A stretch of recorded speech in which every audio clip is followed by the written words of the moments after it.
بسم الله الرحمن الرحيم.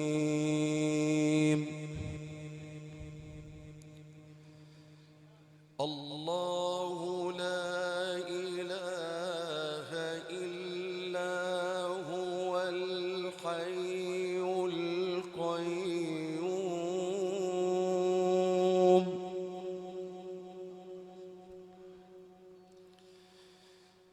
الله لا إله إلا هو الحي القيوم لا تأخذه سنة ولا نوم له ما في السماوات وما في الأرض له ما في السماوات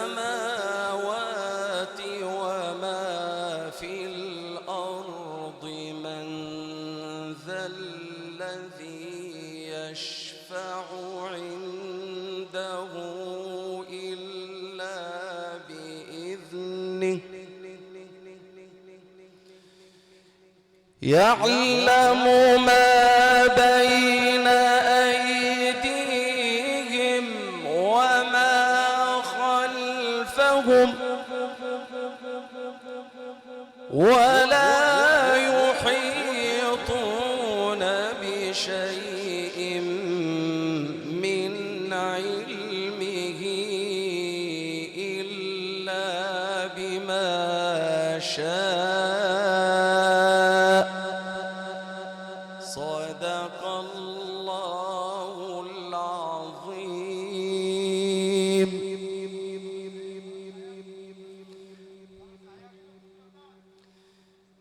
يعلم ما بين أيديهم وما خلفهم ولا يحيطون بشيء من علمه إلا بما شاء.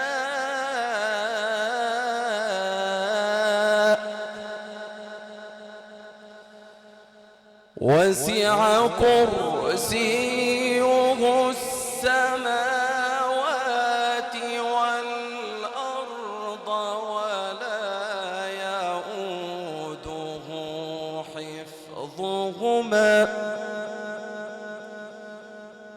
ولا يؤوده حفظهما وهو العلي العظيم.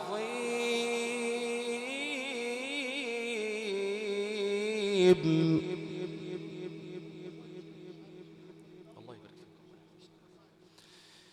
لا إكراه في الدين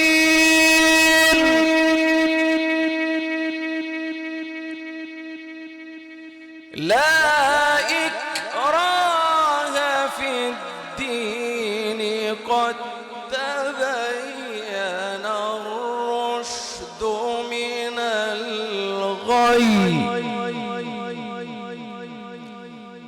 فمن يكفر بالطاغوت ويؤمن بالله فقد استمسك بالعروة الوثقى لا انفصام لها والله سميع عليم. صدق الله العظيم.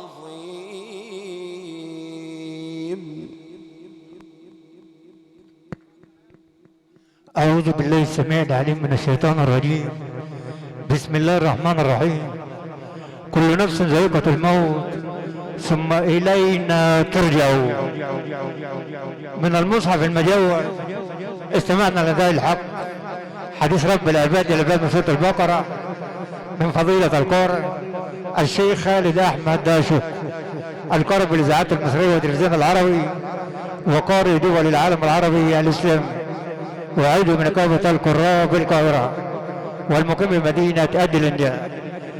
أما الصوت والضوء والولود السرادقاء وكبرى مخازن الفراج المتنقلة في جميع أنحاء جمهورية مصر العربية، إدارة الحاج محمد برهام وأولاده المقيمين بأبو سعيف بمركز أدلنجان، نيابة عن عائلة مسعود وأسرة آل الفقيد، بيشكرون كل من وساهم بالعزاء والمواساة.